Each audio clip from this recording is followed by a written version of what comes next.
Hello मित्रांनो, कसे आहात? तुमचं स्वागत करते एका नवीन आणि रोमांचक गोष्टीत. मित्रांनो, अशा प्रकारच्या मनोरंजक आणि मजेदार कथा ऐकण्यासाठी माझ्या चॅनलला सबस्क्राईब करा.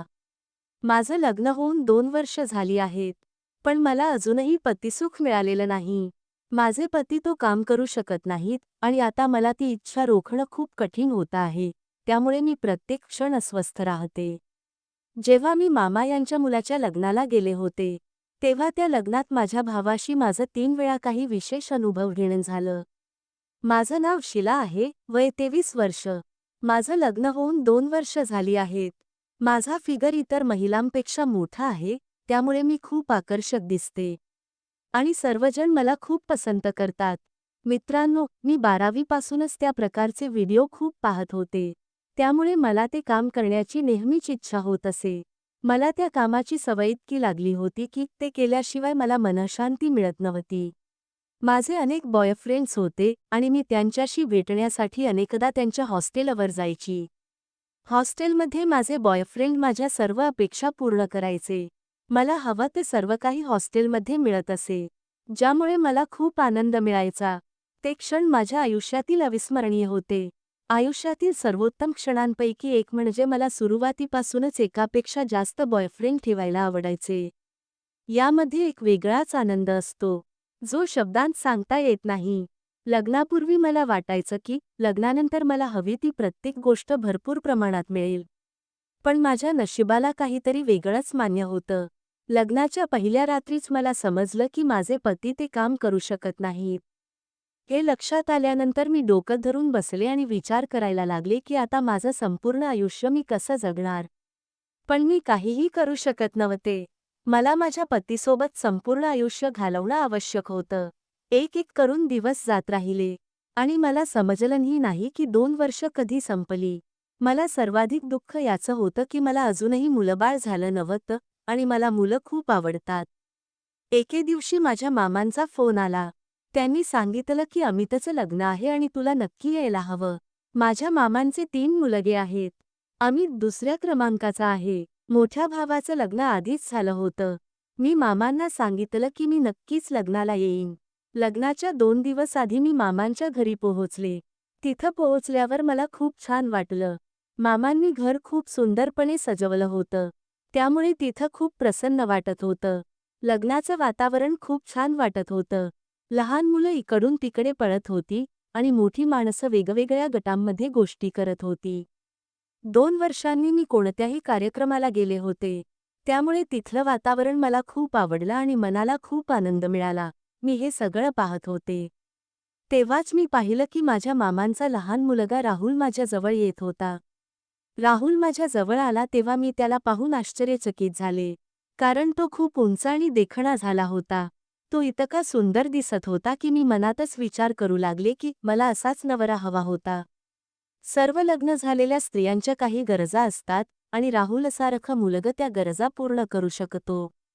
असा विचार माझ्या मनात आला. राहुलने माझ्याजवळ येऊन विचारलं, "दीदी, कशी आहेस?" मी हसत उत्तर दिलं, "मी खूप चांगली आहे." त्या दिवशी मी टाईट फिटिंग सलवार परिधान केली होती. आणि राहुलची नजर माझ्यावरून हटत नव्हती. त्याने मला म्हणलं, "लग्नानंतर तुम्ही अजून सुंदर दिसत आहात." राहुलचं हे बोलणं ऐकून मी चकित झाले. मला अपेक्षा नव्हती की राहुल माझ्याशी अशा प्रकारे बोलेल. खरं सांगायचं तर राहुलच्या या बोलण्याने माझ्या मनाला स्पर्श झाला. आणि त्याचं असं बोलणं मला खूप आवडलं. आता माझं हृदय जोरजोराने धडधडू लागलं.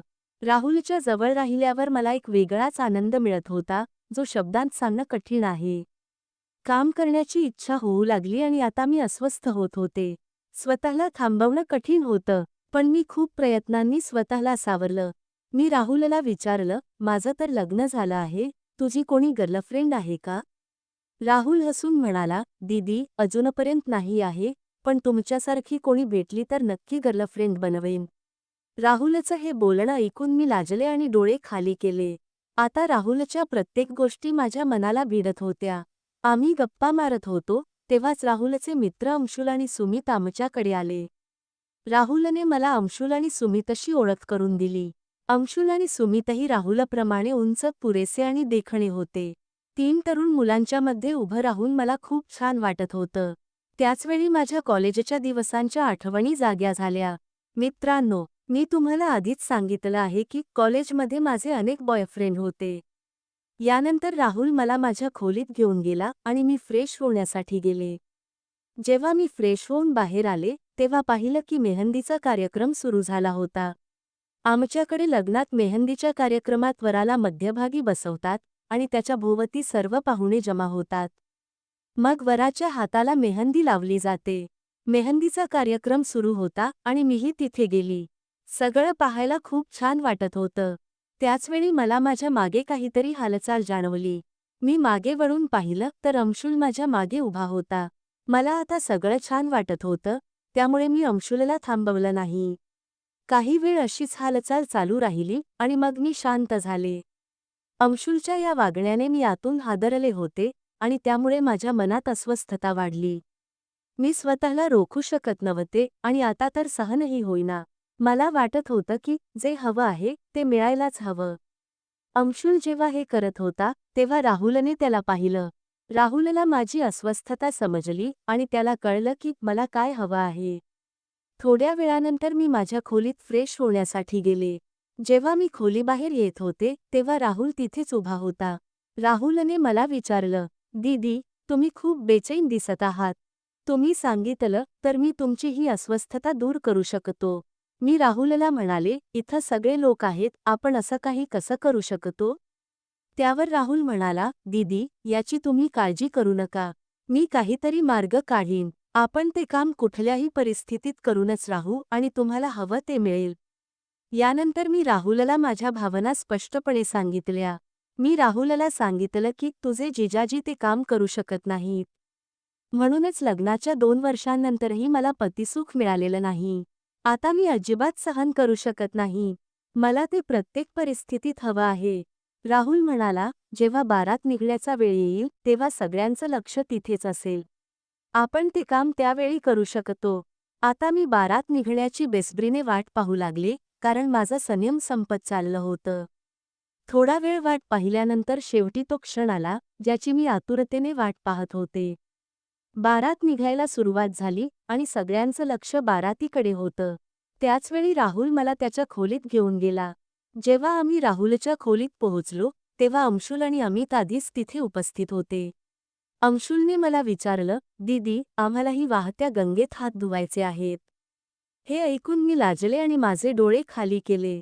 आता पुढे काय होणार हे विचार करून माझं हृदय जोरजोराने धडकू लागलं. मला पुन्हा माझ्या कॉलेजच्या दिवसांची आठवण झाली, जिथे मी माझ्या बॉयफ्रेंड्ससोबत त्यांच्या हॉस्टेलमध्ये असाच वेळ घालवत असे. यानंतर राहुलने दरवाजा बंद केला. दरवाजा बंद झाल्यानंतर काय झालं असेल ते तुम्हाला समजलं असेलच.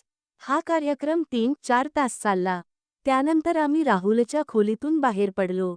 आम्ही सगळे बाहेर आलो आणि आता मला लग्नाचं वातावरण आधीपेक्षा खूपच छान वाटू लागलं.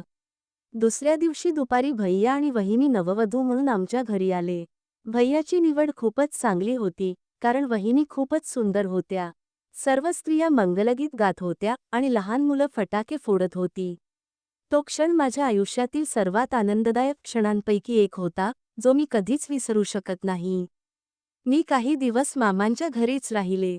आता वहिनी आणि माझ्यामध्ये एक छान नातं तयार झालं होतं. आम्ही दोघी खूप चांगल्या मैत्रिणी झालो होतो. जेव्हा जेव्हा मी त्या लग्नाच्या क्षणांची आठवण काढते, तेव्हा मला खूप छान वाटतं. मित्रांनो, मला आशा आहे की ही कथा तुम्हाला आवडली असेल. लवकरच भेटू एका नवीन आणि रोमांचक कथेसह. तोपर्यंत गुड बाय.